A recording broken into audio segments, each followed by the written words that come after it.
안녕하십니까. 의성군 농업기술센터 유정민이라고 합니다. 만나서 반갑습니다.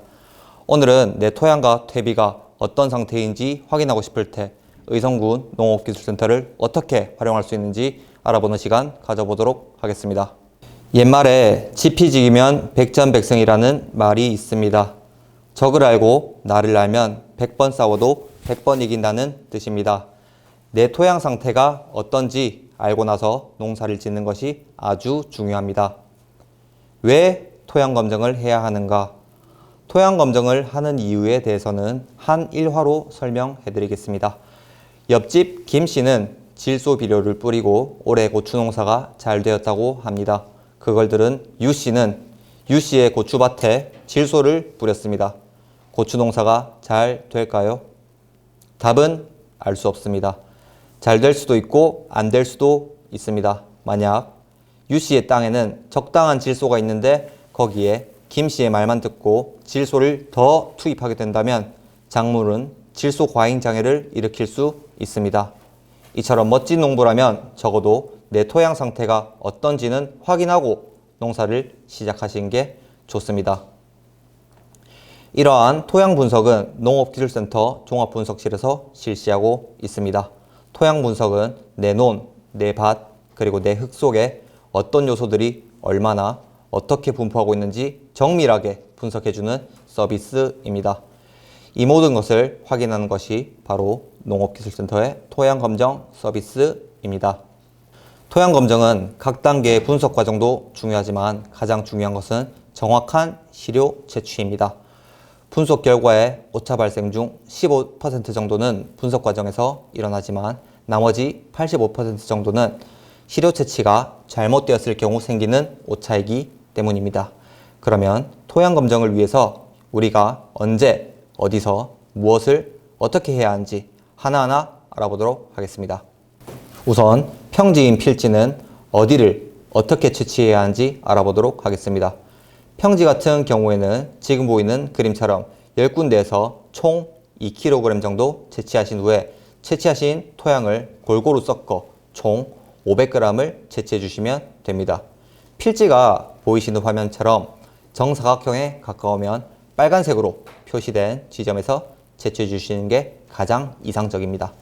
하지만 화면처럼 정사각형이 아닌 이러한 직사각형일 경우에는 임의의 선 W자를 끄은 후에 마찬가지로 10군데에서 총 2kg을 채취하시고 그리고 충분히 섞으신 후에 최종적으로 500g을 채취해 주시면 됩니다. 이렇게 여러 군데에서 뜨는 이유는 일부분의 토양으로 넓은 면적의 포장 상태를 대표하기 때문입니다. 과수원은 대표적인 과수 10주 정도 선정하여 주당 2군데를 채취하시면 됩니다.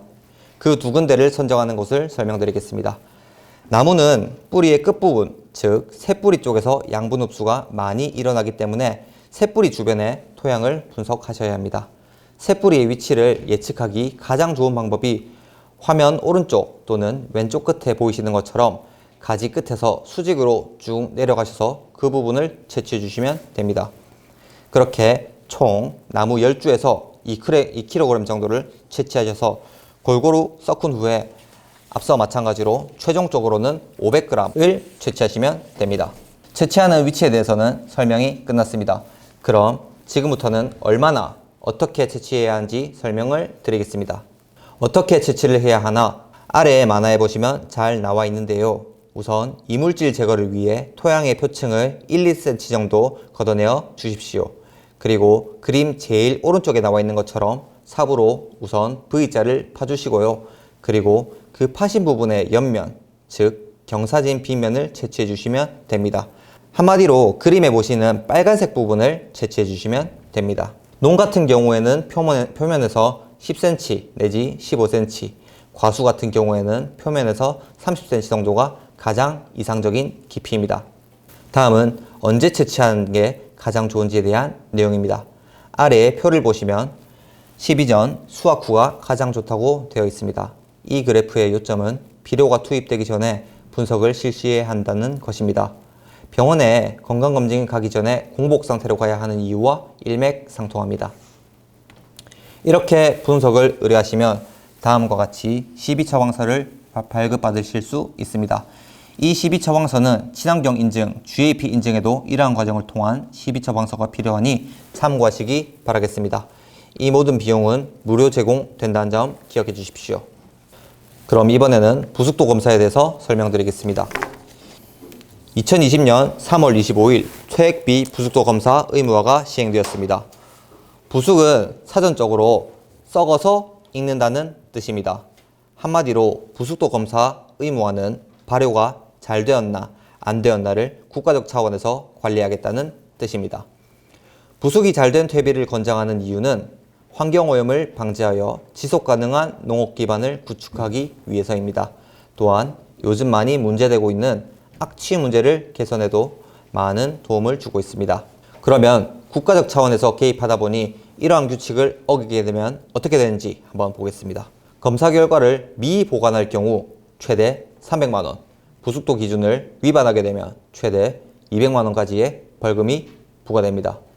이러한 벌금부터 시작해서 여러 이유들로 인해 의성구 농업기술센터에서는 농업인들을 위해 퇴액비 부숙도 검사 서비스를 무료로 제공하고 있습니다. 그런데 검사를 의뢰하기 전에 아셔야 할 포인트가 두 가지 있습니다. 첫째, 농가 규모가 1500제곱미터 미만이라면 검사 결과가 부숙 중기 이상의 단계가 나와야 적합한 부숙 단계입니다. 반대로 농가 규모가 1500제곱미터 이상이면 부숙 후기 또는 부숙 완료가 나와야 합니다. 둘째, 퇴비화 시설을 허가받은 농가는 1년에 2회, 신고한 농가는 1년에 1회를 검사를 필히 받으셔야 된다는 점 숙지해 주시기 바라겠습니다. 검사 결과서 역시 앞에 말씀드린 것처럼 3년을 꼭 보관하셔야 합니다. 앞서 토양 분석을 할 때 토양을 어떻게 채취하는지가 중요했던 것처럼 퇴비 부숙도 검사 역시 어떻게 퇴비를 채취하는지가 아주 중요합니다. 이렇게 보시면 그림으로 복잡하게 나와 있지만 해보시면 크게 어렵지 않습니다.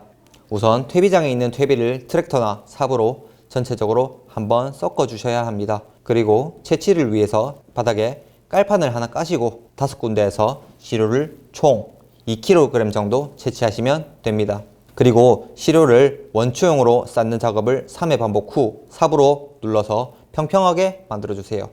그 후 평평하게 놓인 퇴비를 십자가로 4등분해 주시고 그리고 임의의 대각선을 선정하셔서 채취를 해주시면 됩니다. 이 부분은 말로 설명하는 것보다 동영상을 보시면 좋을 것 같아 동영상 확인을 한번 하겠습니다.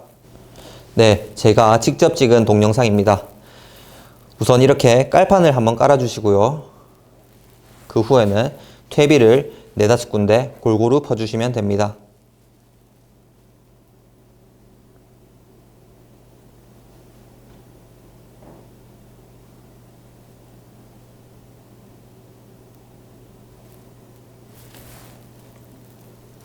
그리고 골고루 한번 섞겠습니다. 원추용으로 섞는데 여기 이렇게 위에 쌓아주시면서 이렇게 골고루 섞어달라 이런 말입니다.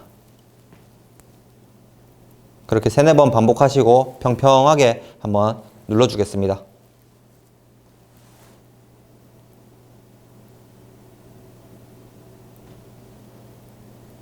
그리고 십자가로 한번 구분을 주겠습니다.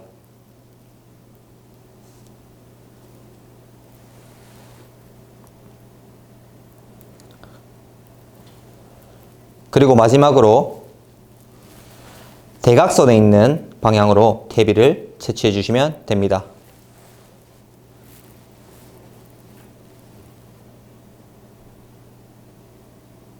오른쪽 밑에 있는 거를 한번 채취하고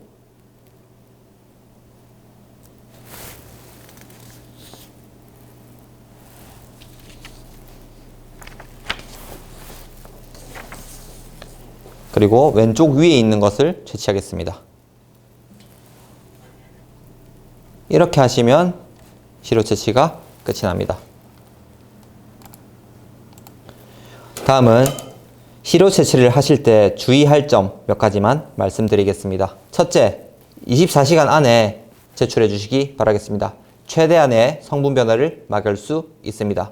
둘째, 시료에는 채취 날짜, 시료명, 주소, 시료 내역 등을 명확히 기재해 주시기 바라겠습니다. 셋째, 밀봉해 주십시오. 또한 고온 또는 직사광선은 성분의 변화를 일으킬 수 있으니 피하시길 권장합니다. 넷째, 무더운 여름철에 분석을 의뢰하실 경우에는 채취 후에 빠르게 농업기술센터로 제출해 주시고 보관 온도가 20도는 넘기지 않도록 주의해 주시기 바랍니다. 다음은 센터 오시기 전에 퇴비 자가 진단할 수 있는 방법에 대해서 설명해 드리겠습니다. 육안으로 판단할 수 있는 방법은 크게 세 가지가 있습니다. 첫째, 색. 어두운 흑색을 띠는 것이 좋습니다. 둘째, 흙냄새가 나는 것이 좋습니다. 부숙이 잘 되지 않은 퇴비는 가축 분뇨 냄새가 심하게 날 수 있습니다. 셋째, 손으로 꽉 쥐었을 때 물이 스며나올 정도의 수분량이라면 부숙이 잘 안 되었다고 판단할 수 있습니다.